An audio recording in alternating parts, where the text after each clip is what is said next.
Paolo Mattotti, direttore artistico del Teatro Club. 54 edizioni, sempre con grande partecipazione e emozione da parte dei ragazzi. Che cosa ci aspetta questa nuova edizione del Palio? Allora, 54esima edizione, dal 71 che il Palio fa, che il Teatro Club organizza il Palio Teatrale Studentesco, eppure ogni volta, ogni anno i gruppi si rinnovano e il Teatro Club si trova di fronte a spettacoli nuovi, del tutto originali, spesso anche i testi sono originali.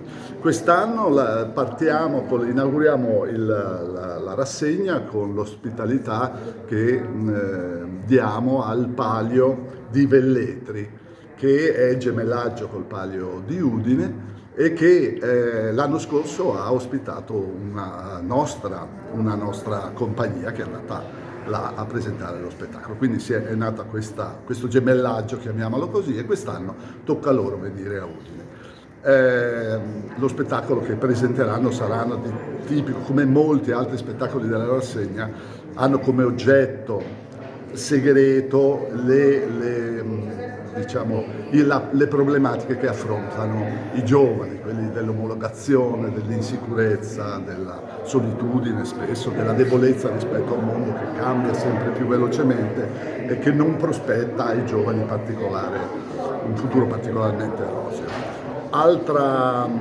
Il numero dei gruppi quest'anno sono 26 per 15 serate di spettacolo, comprese la serata finale, poi ci sono delle ospitalità esterne e altra particolarità, una collaborazione col Mittelfest che ci ha suggerito di ospitare lo spettacolo di Klaus Martini, un giovane attore che in realtà è cresciuto col Palio nel gruppo del Malignani, il gruppo scolastico del Malignani, e poi attraverso il diploma all'Accademia di Arte Drammatica di Udine poi ha intrapreso la professione. Alessandra Pergolese, presidente Teatro Club, dal 1971 che organizza il Teatro Club, organizza il Palio Teatrale Studentesco. Qual è il segreto di questa longevità?